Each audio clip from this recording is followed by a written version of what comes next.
नमस्कार, मैं दीपा भदौरिया आप सभी का स्वागत करती हूँ हमारे YouTube चैनल द सार्वेज अपडेट में।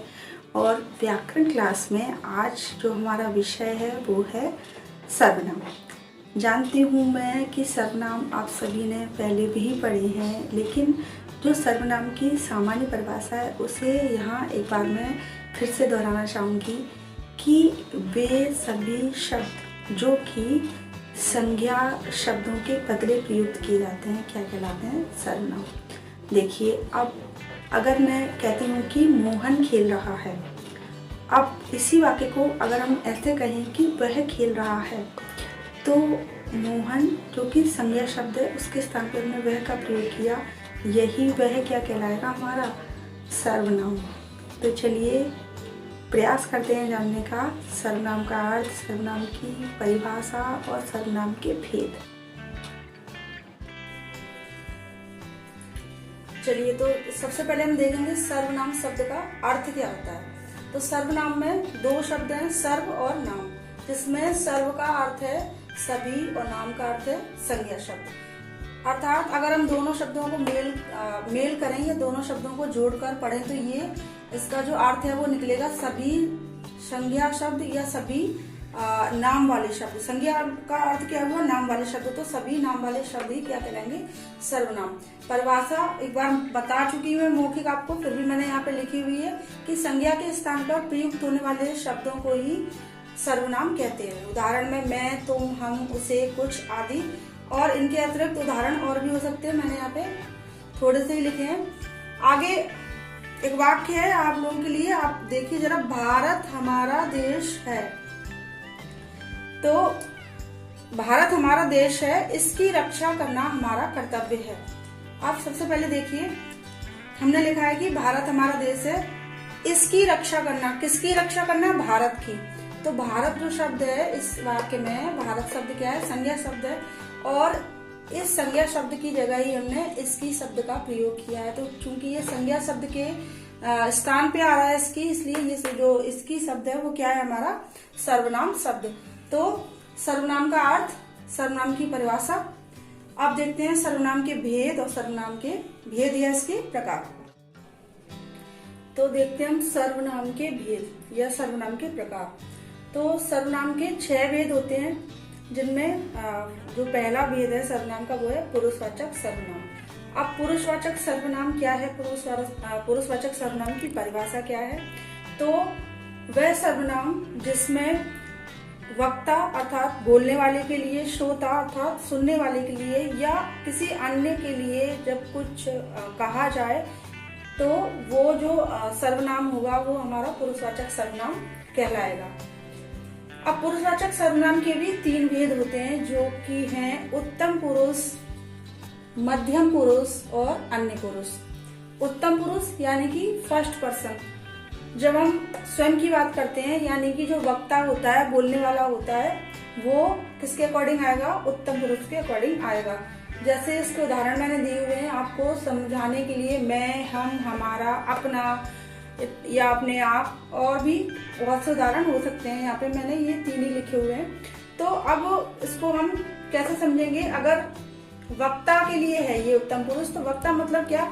जैसे हम कहते हैं कि मैं वहां खड़ा था, हम विद्यालय जा रहे थे। तो जो भी वाक्य स्वयं के लिए प्रयोग किए जा रहे हैं वो सभी किसमें आएंगे? उत्तम पुरुष, फर्स्ट पर्सन। वक्ता के लिए प्रयुक्त होने वाले सभी वाक्य किसमें आएंगे? उत्तम पुरुष में आएंगे। अब उसी के नीचे ये दिया हुआ है हमारा मध्यम पुरुष। मध्यम पुरुष जब हम दूसरे व्यक्ति के लिए, यानी कि श्रोता जो होता है, सुनने वाला जो होता है, उसकी जब बात की जाएगी तो मध्यम पुरुष में आएगा, यानी कि जो सेकंड पर्सन है। अब सेकंड पर्सन में उदाहरण है तू, तुम, आप, तुम्हें इत्यादि।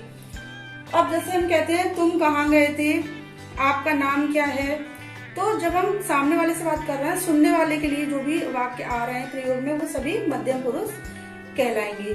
तीसरा दिया हुआ है अन्य पुरुष। अन्य पुरुष यानी कि थर्ड पर्सन, ना वक्ता और ना ही श्रोता।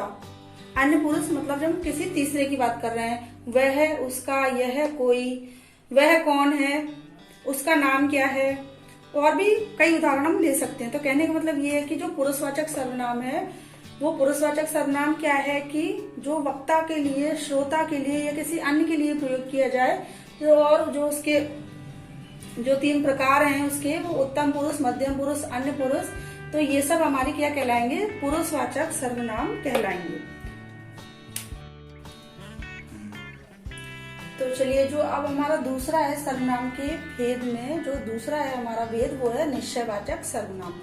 अब निश्चयवाचक सर्वनाम की जो परिभाषा है वो क्या कहती है कि जिन सर्वनाम से निश्चित वस्तु का बोध हो वो निश्चयवाचक सर्वनाम कहलाते हैं। उदाहरण यह, वह, ये, वे। अब देखिए, और भी हो सकते हैं, यहाँ पे हमने ये लिए कि ये जो हमारे सर्वनाम हैं, ये सर्वनाम जब किसी निश्चित वस्तु के लिए इनका प्रयोग किया जाएगा तो वो क्या कहलाएंगे? निश्चयवाचक सर्वनाम।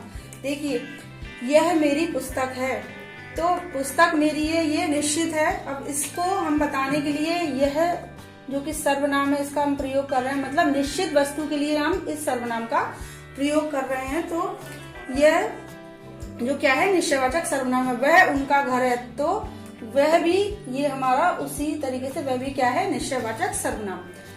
अब जो है अनिश्चयवाचक सर्वनाम, तीसरा है हमारा अनिश्चयवाचक सर्वनाम। अनिश्चयवाचक सर्वनाम क्या है कि निश्चयवाचक सर्वनाम का बिल्कुल क्या है? उल्टा है, विपरीत है। अनिश्चयवाचक सर्वनाम कहता है कि जहाँ कहीं भी वे सर्वनाम जो निश्चित वस्तु का बोध ना कराएं, जिनसे निश्चित वस्तु का बोध ना हो, वे अनिश्चयवाचक सर्वनाम कहलाएंगे। उदाहरण है कुछ, कोई।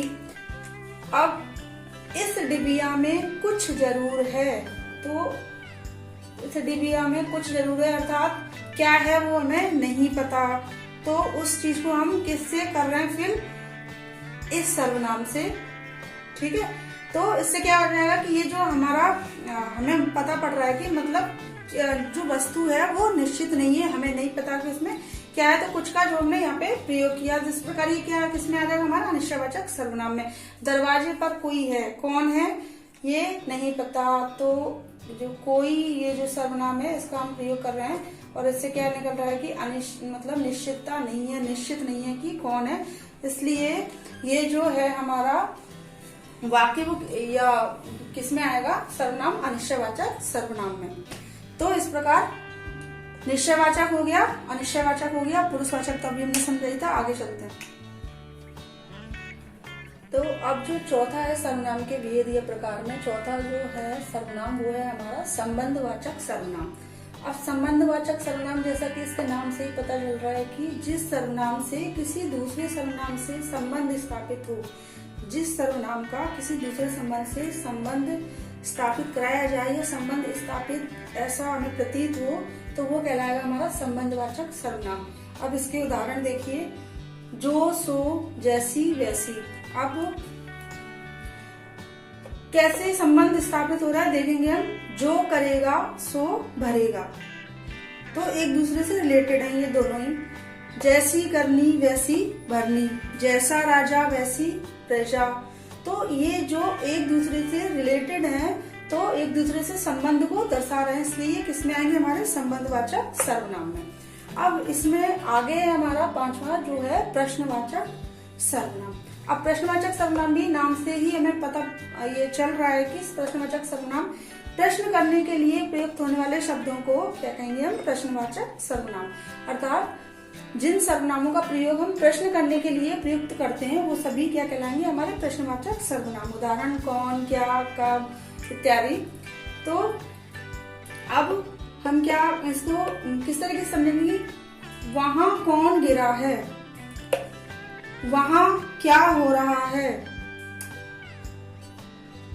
वह क्या कह रहा है। तो ये जो प्रश्न बनाने के लिए हम जो सर्वनामों का प्रयोग कर रहे हैं, तो इस प्रकार से वो क्या कहलाएंगे? हमारे प्रश्नवाचक सर्वनाम। अब इसी में जो हमारा सबसे आखिरी जो सर्वनाम है वो है हमारा निजवाचक सर्वनाम।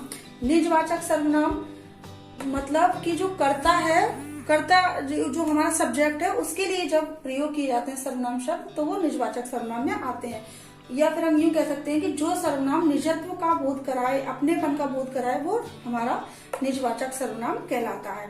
उदाहरण आप, अपने आप, स्वयं। अब हम इसके लिए वाक्यों का प्रयोग करेंगे और फिर इसको समझने का प्रयास करेंगे। जैसे मैं अपना भोजन स्वयं ही बनाता हूँ, है ना। उसके बाद मुझे अपने से भी कुछ करने का मन नहीं करता, मतलब मैं अपने लिए ही जो करता है, जो सब्जेक्ट है अपने लिए ही प्रयोग कर रहा है। तो कहने का अर्थ ये है कि वो सर्वनाम शब्द जो कर्ता या सब्जेक्ट के लिए प्रयोग होते हैं, स्वयं के लिए प्रयोग होते हैं, वो सभी क्या कहलाएंगे? निजवाचक सर्वनाम कहलाएंगे। तो इस प्रकार आपने देखा, जो हमने सर्वनाम शब्द का अर्थ क्या है, सर्वनाम की परिभाषा, सर्वनाम के प्रकार, 6 प्रकार होते हैं और सभी प्रकारों को हमने आज यहाँ पे समझने का प्रयास किया।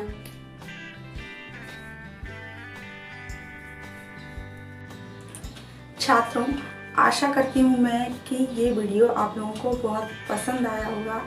तो एक नए वीडियो के साथ, एक नए विषय के साथ दोबारा मिलते हैं बहुत जल्द। तब तक के लिए धन्यवाद।